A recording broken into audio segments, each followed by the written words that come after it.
ಎಲ್ಲರಿಗೂ ನಮಸ್ಕಾರ. ನಾನು ನಿಮ್ಮ Savita. Welcome back to my channel. ಭಾವನೆ ಅವರೇ, ನಾನು ನನ್ನ ಕಡೆಯಿಂದ ನಿಮಗೊಂದು ಮಾತು. ನೀವು ಡೈರೆಕ್ಟಾಗಿ ನಮ್ಮ ಅಂಕಲ್ಗೆ ನಾನು ಸಪೋರ್ಟ್ ಮಾಡ್ತಾಯಿದ್ದೀನಿ, ನಾನು ಸಪೋರ್ಟಿವ್ ಆಗಿ ಮಾತಾಡ್ತಾ ಇದ್ದೀನಿ ಅಂತ ಮುಂಚೆನೇ ಹೇಳ್ಕೊಂಡು ಮಾತಾಡಬೇಕಲ್ವಾ? ಯಾಕೆ ಎಲ್ಲರಿಗೂ ಅರ್ಥ ಆಗ್ತಾ ಇದೆ ನೀವು ಏನು ಮಾತಾಡ್ತಾ ಇದ್ದೀರಾ, ನಿಮ್ಮ ಉದ್ದೇಶ ಏನು, ನೀವು ಏನು ಪ್ರೂವ್ ಮಾಡೋಕ್ಕೆ ಹೊರಟಿದ್ದೀರಾ ಅಂತ. ಅಲ್ಲ ಭಾವನಾ ಮೇಡಮ್, ನಿಮ್ಮ ಬಗ್ಗೆ ನಮಗೆಲ್ಲ ಒಳ್ಳೆಯ ಅಭಿಪ್ರಾಯಗಳಿತ್ತು. ನೀವು ಅಂತ ರವಿ ಬೆಳಗೆರೆಯವರ ಮಗಳು, ತುಂಬ ತಿಳ್ಕೊಂಡಿರ್ತೀರ, ತುಂಬ ಬೇರೆ ಬೇರೆ ವಿಷಯಗಳಲ್ಲಿ ಅಧ್ಯಯನ ಮಾಡಿರ್ತೀರ. ಹೀಗೆಲ್ಲ ತುಂಬ ಏನೋ ನಿಮ್ಮನ್ನು ಯಾವುದೋ ಒಂದು ಇದರಲ್ಲಿ ಇಟ್ಟಿದ್ವಿ ನಾವೆಲ್ಲ. ನೀವು ಈ ಥರ ಒಂದು 50 ನಿಮಿಷದ ಮೇಲೆದು ಒಂದು ವಿಡಿಯೋ ಹಾಕಿಬಿಟ್ಟು ಜನರಿಗೆ ಈ ಥರ ಭಾಷೆನಲ್ಲಿ ಈ ಥರ ಎಲ್ಲ ಗೊತ್ತಿರೋ ಅಂಥ ಪದ ಬಳಕೆಗಳನ್ನ ಎಲ್ಲ ಯೂಸ್ ಮಾಡಿ ಮಾತಾಡಿದ್ರೆ ಜನಗಳು ಗೊತ್ತಾಗಲ್ಲ. ಅಯ್ಯೋ ಮೇಡಮ್ ಅವರು ಇಷ್ಟು ಚೆನ್ನಾಗಿ ಮಾತಾಡಿದ್ರು, ಇಷ್ಟಿಷ್ಟು ಒಳ್ಳೆ ಪದಪುಂಜಗಳನ್ನ ಜೋಡಣೆ ಮಾಡಿದ್ದಾರೆ ಅಂತ ಏನಾದರೂ ನಿಮ್ಮ ಶಬಾಷ್ಗಿರಿ ಕೊಡ್ತಾರೆ ಅಂತ ನೀವು ಅಂದ್ಕೊಂಡಿದ್ದೀರಾ? ಯಾಕೆ ಇಷ್ಟೊಂದು ಮುಟ್ಟಾಳ್ರನ್ನಾಗಿ ಮಾಡೋಕೆ ಹೊರಟಿದ್ದೀರಾ ಭಾವನಾ ಮೇಡಮ್? ಎಲ್ಲ ಬುದ್ಧಿವಂತರಿದ್ದೀವಿ. ಬುದ್ಧಿವಂತರು ಅಂದರೆ ನೀವು ಎಕ್ಸ್ಪೆಕ್ಟೇ ಮಾಡಿರಲ್ಲ, ಆ ಲೆವೆಲ್ ಬುದ್ಧಿವಂತರಿದ್ದೀವಿ. ನೀವು ಮಾತ್ರ ಬುದ್ಧಿವಂತರಲ್ಲ. ನೀವು ಮಾತಾಡ್ತೀರಾ ಮೇಡಮ್. ಸೌಜನ್ಯನ ವೆಜಿನಲ್ ಸ್ವ್ಯಾಬಲ್ಲಿ ಸಿಕ್ಕಿರೋ ಅಂಥ ಅಂಶ ಏನಿದೆ,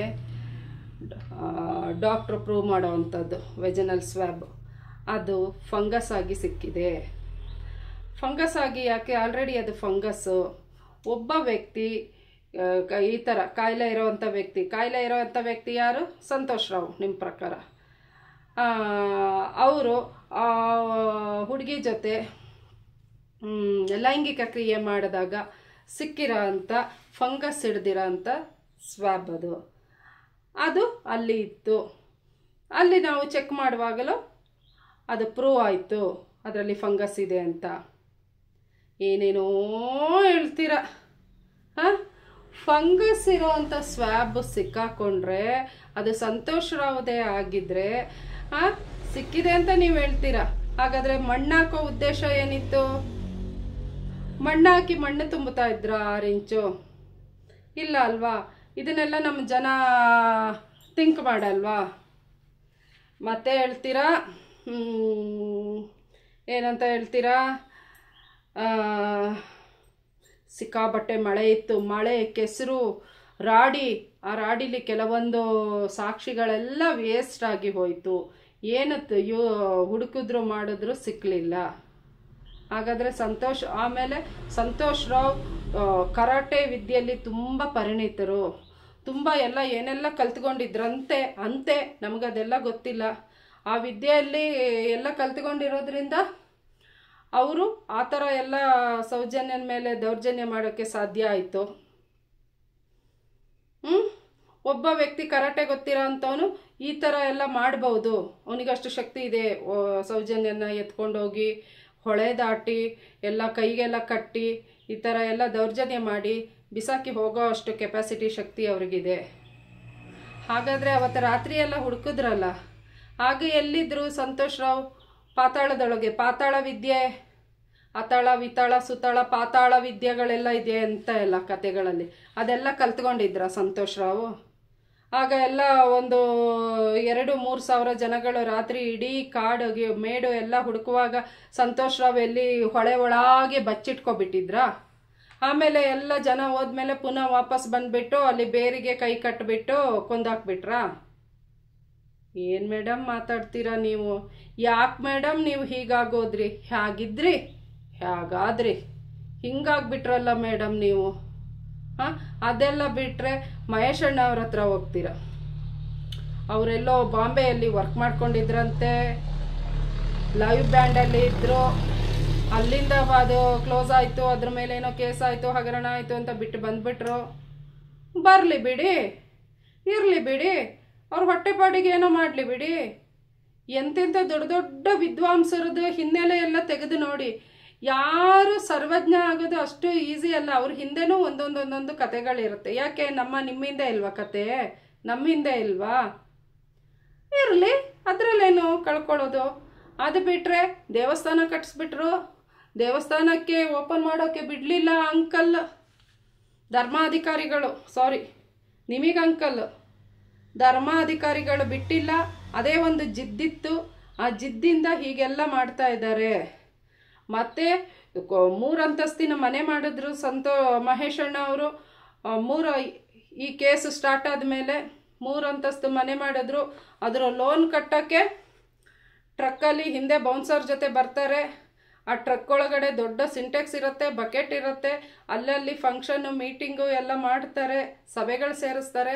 ಅಲ್ಲಿ ಕಲೆಕ್ಷನ್ ಆದಂಥ ದುಡ್ಡೆಲ್ಲ ಅದರಲ್ಲಿ ತುಂಬ್ಕೊಂಡು ಹೋಗ್ತಾರೆ. ಏನು ಮೇಡಮ್ ಕತೆಗಳನ್ನ ಈ ಥರ ಎಲ್ಲ ನೀವು ರೆಡಿ ಮಾಡ್ಕೊಂಡು ಇಟ್ಕೊಂಡಿದ್ದೀರಾ? ಮತ್ತೆ ಬುಕ್ ಬರಿತೀನಿ ನಾನು ಅಂತೀರಾ.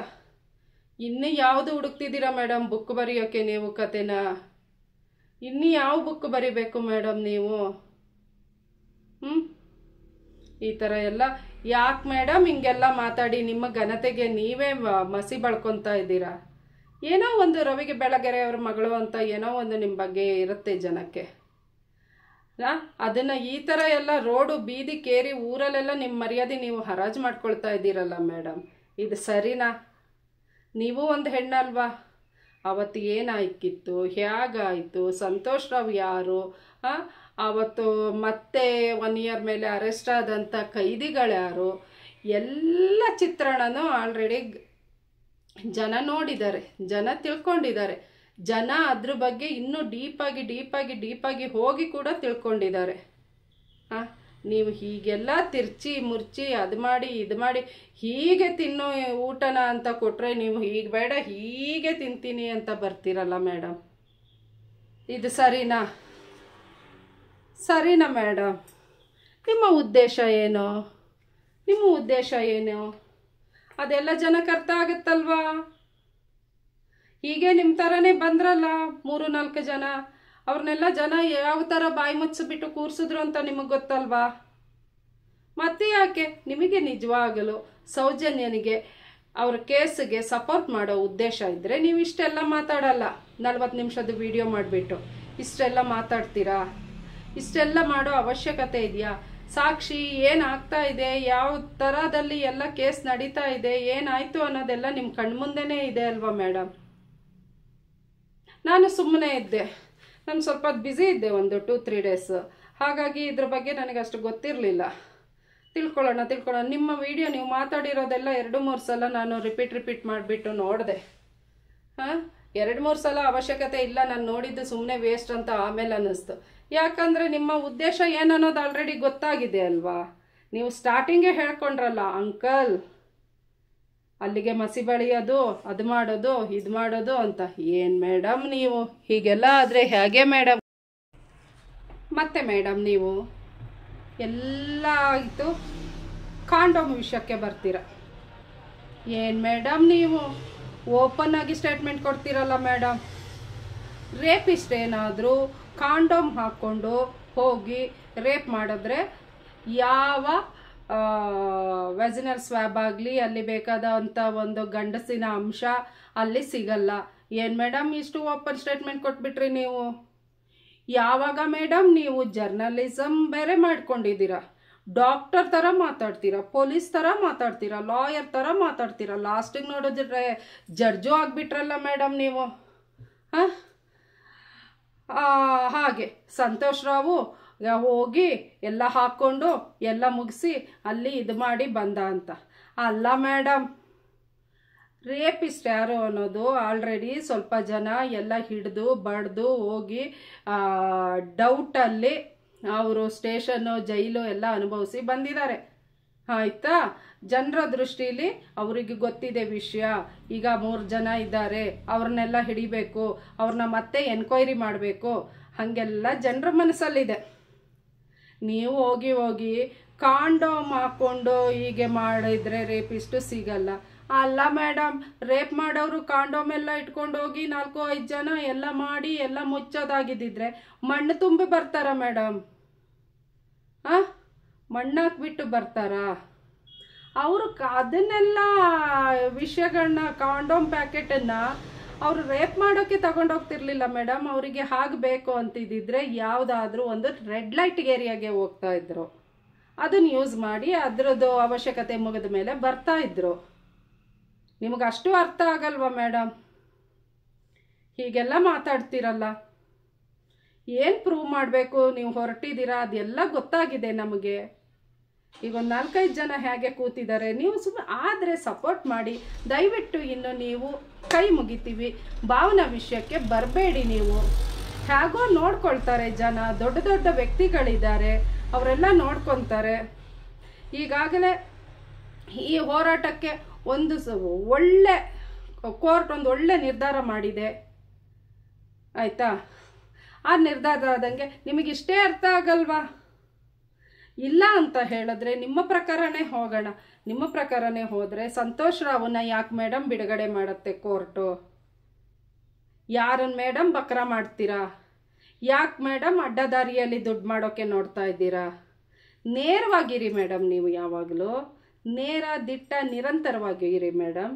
ನಾವೆಲ್ಲ ಸಾಧಾರಣ ಯೂಟ್ಯೂಬರ್ಸ್ಗಳು, ನಮಗೆ ಇಷ್ಟೊಂದು ದೇವರು ಬುದ್ಧಿ ಕೊಟ್ಟಿದ್ದಾರೆ. ನೀವು ಹೇಳ್ತೀರಾ ನಾವು ಅಂಥವ್ರ ಮಗಳು, ಅಂಥವ್ರು ಇದು, ನಾನು ಅದು ಓದ್ಕೊಂಡೆ ಇದು ಓದ್ಕೊಂಡೆ. ಆ ವಿದ್ಯೆನ ಯಾಕೆ ಮೇಡಮ್ ಈ ಥರಕ್ಕೆಲ್ಲ ವೇಸ್ಟ್ ಮಾಡ್ಕೊತಾ ಇದ್ದೀರಾ? ತಪ್ಪಲ್ವಾ ಮೇಡಮ್? ಒಳ್ಳೇದು ಮಾಡೋಕ್ಕಾದರೆ ಒಳ್ಳೇದು ಮಾಡಿ. ದಯವಿಟ್ಟು ಸೌಜನ್ಯನ ವಿಷಯಕ್ಕೆ ನೀವಿನ್ನೂ ಬರಬೇಡಿ. ಈ ಹೋರಾಟದಲ್ಲಿ ಬೇಜಾನ್ ಜನ ಇದ್ದೀವಿ, ಆಯಿತಾ? ತುಂಬ ಓವರ್ ತಲೆ ಕೆಡಿಸ್ಕೋಬೇಡಿ. ಏನಾದರೂ ಅಲ್ಪ ಸ್ವಲ್ಪ ಟಿಪ್ಸು ಏನಾದರೂ ಸಿಕ್ಕಿದ್ರೆ ಅದನ್ನು ಸೇಫಾಗಿ ಇಟ್ಕೊಬಿಟ್ಟು ಸೌಜನ್ಯನ ಹೆಸರು ಹೇಳ್ಕೊಂಡು ಮಜಾ ಮಾಡಿ. ಓಪನಾಗಿ ಹೇಳ್ತಾ ಇದ್ದೀನಿ, ಕೆಲವೊಂದು ವಿಚಾರಗಳನ್ನ ನೀವೇ ಮನಬಿಚ್ಚಿ ಅಷ್ಟೊಂದು ಸೂಕ್ಷ್ಮವಾದವಾಗಿ ಮಾತಾಡಬೇಕಾಗಿರೋವಂಥ ವಿಚಾರಗಳನ್ನ ನೀವಿಷ್ಟು ಈಸಿಯಾಗಿ ಈ ಥರ ಮಾತಾಡ್ತೀರಾ ಅನ್ನುವಾಗ ನಾವಿದ್ರಲ್ಲಿ ಈ ಥರ ಮಾತಾಡೋದ್ರಲ್ಲಿ ತಪ್ಪೇನಿಲ್ಲಲ್ಲ. ಸಿಕ್ಕಿರೋ ಟಿಪ್ಸನ್ನು ಸೇಫಾಗಿ ಇಟ್ಕೊಂಡು ಆ ತಾಯಿ ಮಹಾತಾಯಿ ಸೌಜನ್ಯನ ಹೆಸರು ಹೇಳ್ಕೊಂಡು ಮಜಾ ಮಾಡ್ಕೊಳ್ಳಿ. ನ್ಯಾಯ ಸಿಗೋವರೆಗೂ ನಾವೆಲ್ಲರೂ ಹೋರಾಟ ಮಾಡ್ತೀವಿ ಅಷ್ಟೇ.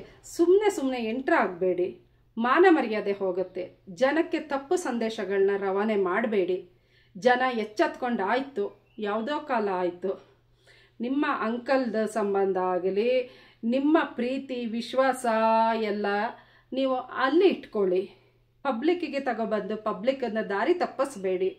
ದಯವಿಟ್ಟು ನಮ್ಮ ಎಲ್ಲರ ಕಡೆಯಿಂದ ಇದು ನನ್ನ ಕಳಕಳಿಯ ಪ್ರಾರ್ಥನೆ. ಓಕೆ, ಏನಿಲ್ಲ, ಅವ್ರ ಬಗ್ಗೆ ಮಾತಾಡಿ ಯೂಸ್ ಇಲ್ಲ. ಹೆಣ್ಣಿಗೆ ಹೆಣ್ಣೆ ಶತ್ರು ಅನ್ನೋದನ್ನು ಭಾವನಾ ಅವರು ಪ್ರೂವ್ ಮಾಡಿಬಿಟ್ರು ಅಷ್ಟೇ ಅವ್ರ ವಿಡಿಯೋದಲ್ಲಿ. ಏನಾಗಲಿ ಫ್ರೆಂಡ್ಸ್, ನಮ್ಮೆಲ್ಲ ನೀವು ನಾನು ಯಾವಾಗಲೂ ಹೇಳ್ತಾ ಇರ್ತೀನಿ, ಸ್ನೇಹಿತರೆ, ಎಲ್ಲ ಬಾಗಿಲು ಮುಚ್ಚಿದೆ, ಎಲ್ಲ ಕಡೆ ಕತ್ಲೆ ಆಗಿದೆ ಅಂತ ಕೈ ಕಟ್ಟಿ ಕೂರೋದು ಬೇಡ. ಎಲ್ಲಾದರೂ ಒಂದು ಕಡೆ ಆ ಮಂಜುನಾಥ ಸ್ವಾಮಿ ದಾರಿ ತೋರಿಸ್ತಾರೆ ಬೆಳಕಿನ ರೂಪದಲ್ಲಿ ಅಂತ ನಾನು ಹೇಳಿದ್ದೆ. ಅದು ಎಲ್ಲದಕ್ಕೂ ಇಷ್ಟು ಬೇಗ ಮಂಜುನಾಥ ಸ್ವಾಮಿ ದಾರಿ ತೋರಿಸ್ತಾರೆ ಅಂತ ನಾನಂತೂ ಅಂದ್ಕೊಂಡಿರಲಿಲ್ಲ. ಏನು ಹೇಳಿ, ಈಗ ಕೋರ್ಟು ಒಳ್ಳೆಯದೊಂದು ಇದನ್ನು ಬಿಡುಗಡೆ ಮಾಡಿದೆ. ಏನಂತ ಹೇಳಿದ್ರೆ,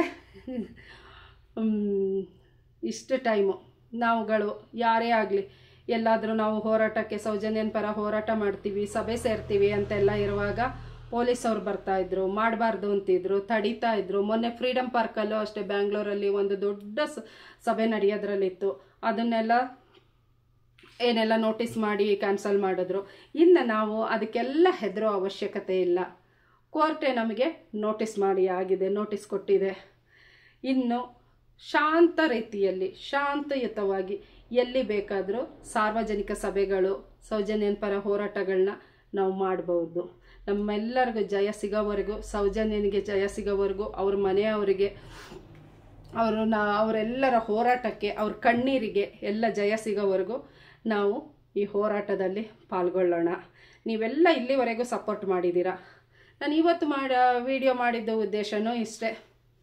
ನಾನು ಅಷ್ಟು ಕೂಲಂಕುಷವಾಗಿ ನೋಡಿರಲಿಲ್ಲ ಭಾವನಾ ಅವ್ರ ಮಾತುಗಳನ್ನ, ಸ್ವಲ್ಪ ಕೇಳಿದ್ದೆ. ತುಂಬ ಒಂಥರ ಆಯಿತು.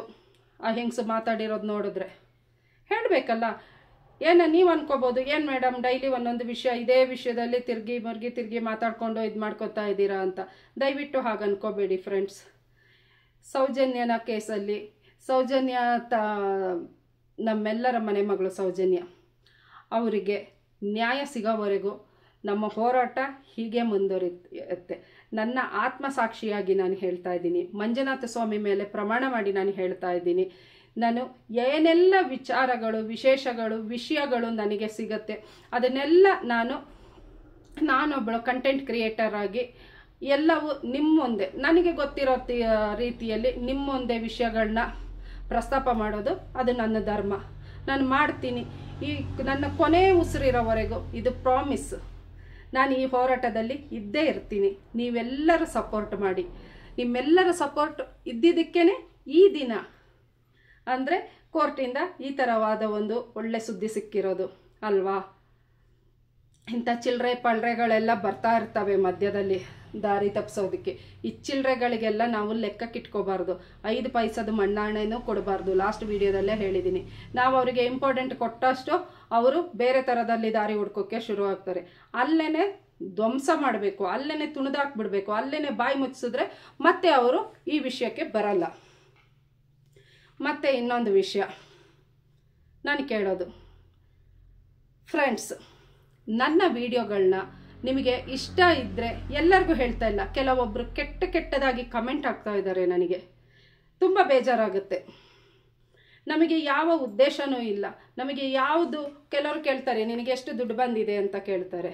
ಕೆಲವ್ರು ಹೇಳ್ತಾರೆ ಇವಳು ಯಾವುದೋ ಇದರಲ್ಲಿ ಇದ್ದು ಬಂದವಳು ಅಂತ ಹೇಳ್ತಾರೆ. ಮತ್ತು ಯಾರೋ ಹೇಳ್ದ ಒಬ್ಬ, ನನ್ನ ಯಾವ ಜನ್ಮದಲ್ಲಿ ನಾನು ಅವನಿಗೇನು ಮಾಡಿದ್ನೋ ನನಗೆ ಗೊತ್ತಿಲ್ಲ, ಅವನಿಗೇನಿದೆಯೋ ಅವನ ಮೈಂಡಲ್ಲಿ.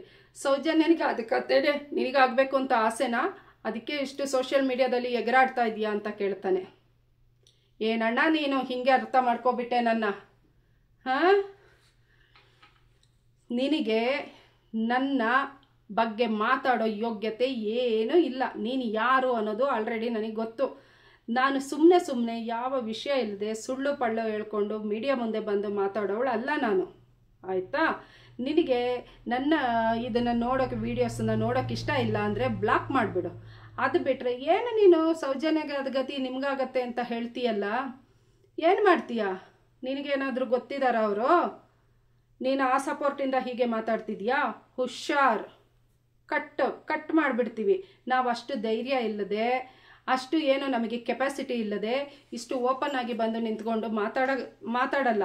ನಮಗೇನು ಪ್ರೊಟೆಕ್ಷನ್ ಬೇಕು, ನಾವು ಏನು ಮಾತಾಡಬೇಕು, ಏನು ಮಾತಾಡಬಾರ್ದು, ಆದಷ್ಟು ನಮಗೆ ಇಲ್ಲಿ ಬುದ್ಧಿ ಇದೆ, ದೇವ್ರು ಕೊಟ್ಟಿರೋ ಬುದ್ಧಿ ಇದೆ. ಅದ್ರ ಜೊತೆಗೆ ನಮ್ಮ ಪ್ರೊಟೆಕ್ಷನ್ ನಾವು ಏನು ಮಾಡಬೇಕು ಅನ್ನೋದು ನಮಗೆ ಗೊತ್ತಿದೆ. ನಿನಗೆ ಇಷ್ಟ ಇದ್ದರೆ ನೋಡು, ಕಷ್ಟ ಇದ್ದರೆ ಮುಚ್ಕೊಂಡಿರು ಅಷ್ಟೇ. ನಾವಿಲ್ಲಿ ಹೋರಾಟ ಮಾಡ್ತಾ ಇರೋದು ಜಸ್ಟಿಸ್ ಫಾರ್ ಸೌಜನ್ಯ ಅಷ್ಟೇ, ಬೇರೆದೇನಿಲ್ಲ, ಆಯಿತಾ? ನಿನ್ನ ಮೆಸೇಜ್ಗಾಗಿ ನಾವೇನು ಕಾಯ್ಕೊಂಡು ಕೂತ್ಕೊಂಡಿಲ್ಲ, ಏನಿಲ್ಲ. ರಾಂಗ್ ಮೆಸೇಜ್ಗಳನ್ನ ಎಲ್ಲ ಪಾಸ್ ಮಾಡಿಕೊಂಡು ನೀನು ಎಷ್ಟು ಚೀಪು ನೀವು ಅನ್ನೋದನ್ನು ನೀವು ಪ್ರೂವ್ ಮಾಡ್ಕೊತಾ ಇದ್ದೀರಾ ಅಷ್ಟೇ. ಅದಕ್ಕೆಲ್ಲ ನಾವು ತಲೆನೇ ಕೆಡಿಸ್ಕೊಳ್ಳಲ್ಲ. ಐ ಡೋಂಟ್ ಕೇರ್ ಅಷ್ಟೇ. ನಮ್ಮ ಜನಗಳು ಯಾವತ್ತೂ ನಮ್ಮ ಜೊತೆ ಇದ್ದಾರೆ. ಓಕೆ ಫ್ರೆಂಡ್ಸ್, ಇಷ್ಟು ಹೇಳಿ ಮುಂದಿನ ಕಂಟೆಂಟ್ ಮೂಲಕ ನಿಮ್ಮ ಮುಂದೆ ಬರ್ತೀನಿ. ಓಕೆ, ಮೊದಲೇ ಹೇಳಿದಾಗೆ ಜಸ್ಟಿಸ್ ಫಾರ್ ಸೌಜನ್ಯ. ನಮಸ್ತೆ, ಥ್ಯಾಂಕ್ ಯು.